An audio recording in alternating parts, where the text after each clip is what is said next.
Assalamualaikum warahmatullahi wabarakatuh. Selamat pagi, apa kabar semuanya? Dalam kesempatan ini kita akan mempelajari bagaimana menerapkan hukum bacaan mad.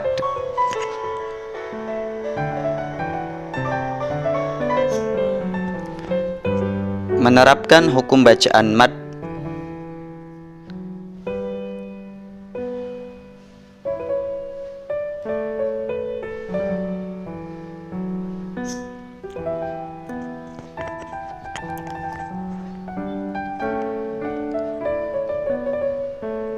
Pengertian mad itu sendiri secara bahasa adalah panjang, sedangkan menurut istilah ilmu tajwid, mad itu sendiri adalah bacaan yang harus dibaca panjang sesuai dengan ketentuan. Huruf mad terdiri dari 3 huruf, alif, wawu, dan ya. Mad terbagi menjadi 2 macam. 1. Mad tabi'i atau mad asli. 2. Mad far'i atau mad cabang.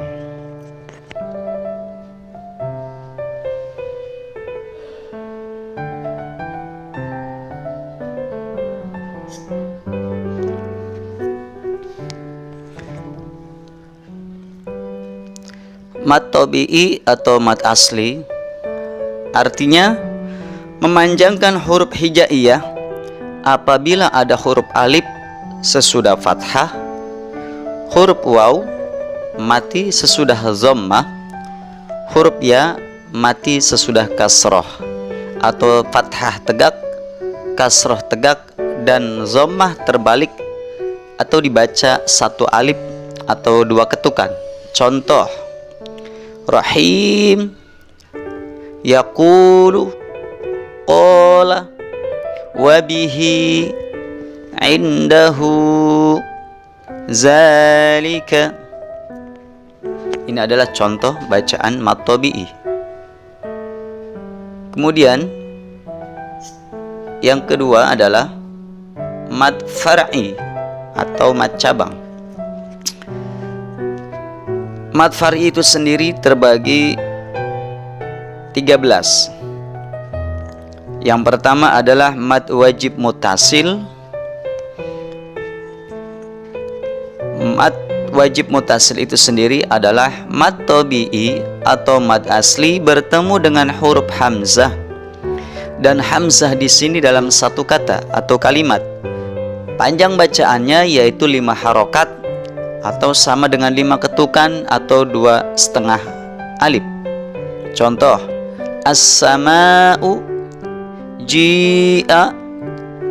Perhatikan, as-sama'u di situ ada mad tabi'i bertemu dengan hamzah dalam satu kalimat.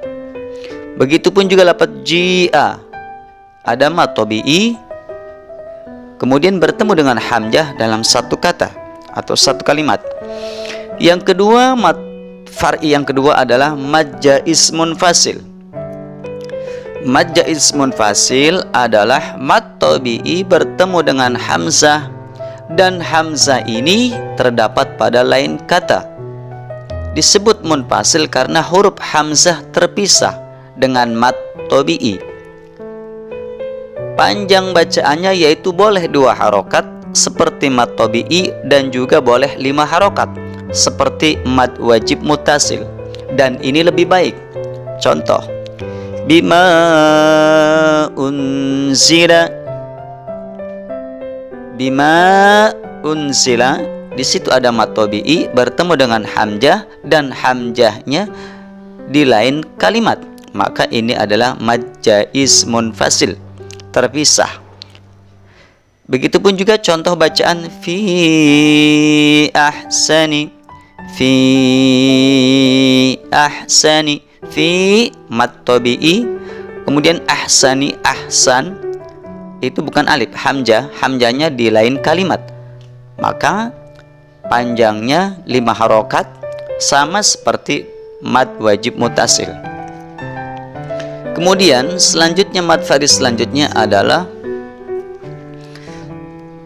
mad arid lisukun. yaitu apabila ada mad tabi'i bertemu satu huruf hidup pada waqaf, tempat berhenti. Panjang bacaannya yaitu boleh 2 harokat, 4 harokat, atau 6 harokat. Dan ini yang lebih utama. Contoh, al-iqabi dibaca menjadi al-iqab. Khaliduna dibaca khalidun. Bila tidak diwakafkan, tidak jadi mad arid lisukun, tetapi tetap mad tabi'i. Selanjutnya yang keempat adalah mad badal. Artinya mad badal adalah mad pengganti. Maksudnya, apabila ada hamzah bertemu dengan huruf mad, panjang bacaannya 2 harokat seperti mad tabi'i. Contoh, amana, asal katanya aamana. Iman, asalnya iman. Ini adalah mad badal, mad pengganti. Maksudnya apabila ada hamzah bertemu dengan huruf mad, panjang bacaannya 2 harokat seperti mad tabi'i. Selanjutnya yang kelima dan yang keenam adalah mad iwad. Iwad artinya ganti, yaitu fathatain diganti dengan mad. Jadi mad iwad artinya apabila ada huruf hijaiyah bertanda fathatain pada akhir kalimat diwakafkan, panjang bacaannya 2 harokat sama dengan mad tabi'i. Contoh, sami'an basiron dibaca sami'an basiro. Kemudian aliman hakiman dibaca aliman hakima. Pengecualian apabila tak marbutoh yang bertanda fathatain bila diwakafkan tidak jadi dibaca mad iwad, tetapi dibaca menjadi ha. Misalnya rahmatan dibaca rahmah. Yang keenam selanjutnya adalah mad lazim musaqqal kilmi atau mad lazim mutawwal. Lazim artinya pasti atau wajib. Musaqqal artinya diberatkan. Kilmi artinya sebangsa perkataan atau kalimat.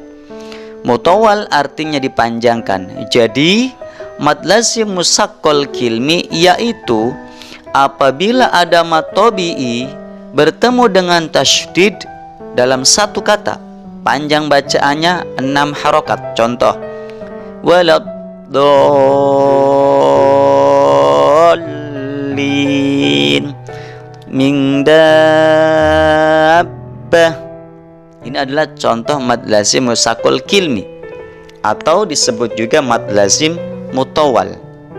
Selanjutnya mad far'i yang ketujuh dan yang kedelapan adalah mad lazim mukhaffaf kilmi, yaitu apabila ada mad tabi'i bertemu dengan huruf mati, panjang bacaannya 6 harokat. Contoh, al-ana dibaca al-ana. Mad lazim mukhaffaf kilmi hanya ada satu kata, yaitu terdapat pada dalam Quran surat Yunus ayat 51. Selanjutnya adalah mad lazim harfi mushbah, yaitu huruf-huruf yang ada pada permulaan surat-surat Al-Quran. Jumlah hurufnya ada 8. Nun, qaf, shad, ain, sin, lam, kaf, dan huruf mim. Huruf-huruf tersebut dikumpulkan dalam satu kata untuk mudah dihafal, naqasu asalakum. Panjang bacanya berapa harokat? Yaitu 6 harokat. Contoh, qaf dibaca qaf, yasin. Selanjutnya yang ke-9 dan yang ke-10 termasuk mad cabang atau mad far'i adalah mad lazim harfi mukhaffaf, yaitu Huruf-huruf yang ada pada permulaan surat-surat Al-Quran, jumlah hurufnya ada 5. Ha, ya, to, ha, dan ro. Huruf-huruf tersebut dikumpulkan dalam kalimat Hayyun Toharo. Panjang bacaannya 6 harokat. Contoh, Toha dibaca Toha. Hamim. Yang ke-10 adalah mad layin. Layin artinya lunak. Mad layin yaitu apabila ada waw mati atau ya mati yang didahului oleh fathah.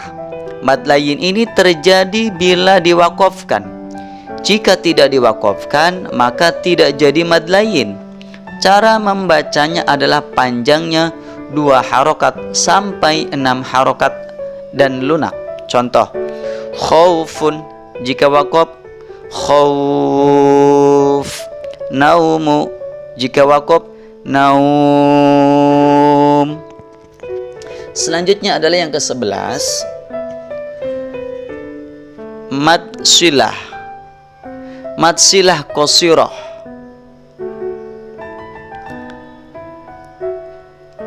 Yang selanjutnya adalah mad silah.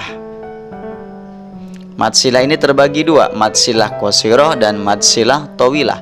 Mad silah qasirah itu sendiri apabila ada zomir, kata ganti, hak didahului oleh huruf yang berharokat huruf hidup, maka panjang bacaannya yaitu 2 harokat seperti mad tabi'i. Contoh, innahu kana lahu ma fis sama.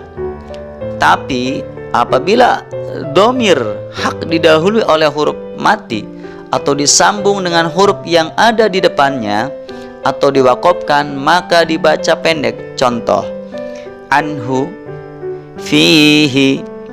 Kecuali dalam Al-Quran surah Al-Furqan ayat 69 tetap dibaca panjang 2 harokat walaupun huruf yang sebelumnya itu mati, yaitu dalam kalimat yakhlud fihi muhana. Kemudian yang kedua, mad silah tawilah, yaitu apabila ada mad silah qasirah bertemu dengan hamzah atau alif. Panjang bacaannya yaitu 2 harokat sampai 5 harokat. Contoh, innahu alla bi'izni innahu abhaka.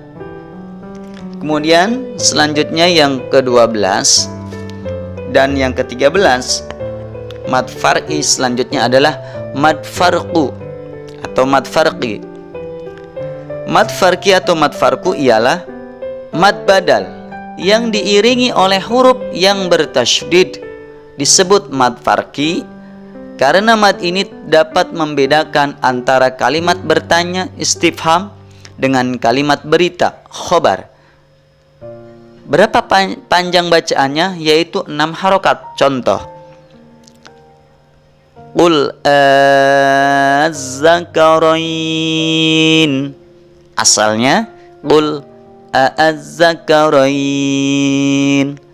Qul Allahu azina lakum.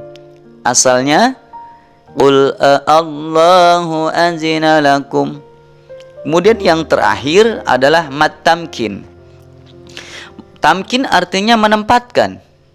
Mad tamkin yaitu apabila ada ya mati didahului oleh huruf ya yang bertasydid. Cara membacanya yaitu ditepatkan dengan tasydid dan panjang bacaannya yaitu 2 harokat. Dan ada yang menyebutkan sampai 6 harokat. Contoh, ummiyin huyyitum. Saya ulangi contoh bacaan mad tamkin, ummiyin huyyitum. Demikian penjelasan tentang mad, menerapkan hukum bacaan mad. Semoga bermanfaat. Kita diberi pemahaman, kita evaluasi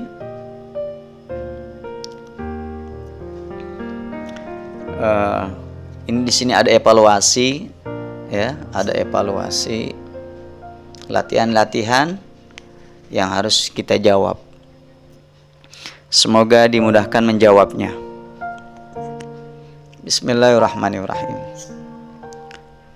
Nomor 1, secara bahasa mad artinya A. lebar, B. panjang, C. luas, D. rendah. Soal nomor kedua, pengertian mad secara istilah adalah A. memanjangkan bacaan dengan tanda dan aturan tertentu dalam Al-Quran, B. memanjangkan bacaan sepanjang-panjangnya, C. mendengungkan bacaan, D. menyaringkan suara. Soal nomor 3, huruf berikut adalah huruf mad kecuali A. alif tanpa baris dan didahului fathah, B. waw sukun dan didahului dhammah, C. nun sukun dan didahului kasroh, D. ya sukun didahului kasroh. Soal nomor 4, mad ada dua macam, yaitu A. mad asli dan mad far'i, B. mad far'i dan mad iwad, C. mad lazim musaqqal harfi dan mad asli, D. mad iwad dan mad silah. Soal nomor 5, memanjangkan bacaan karena adanya huruf mad dan tidak sebab yang mengubahnya disebut A. mad badal, B. mad tamkin, C. mad iwad, D. mad asli.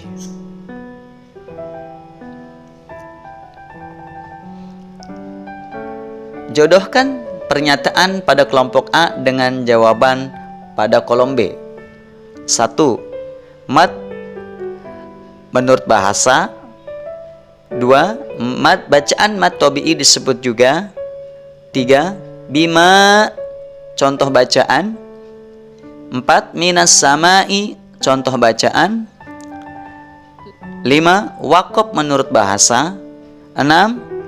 Boleh berhenti boleh terus. 7. Berhenti lebih utama. 8. Harus berhenti tidak boleh terus.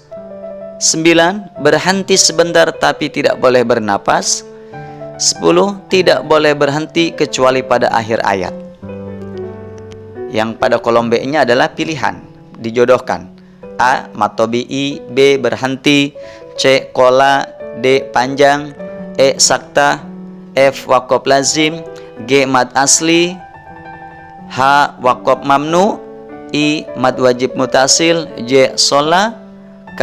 waqaf jaiz.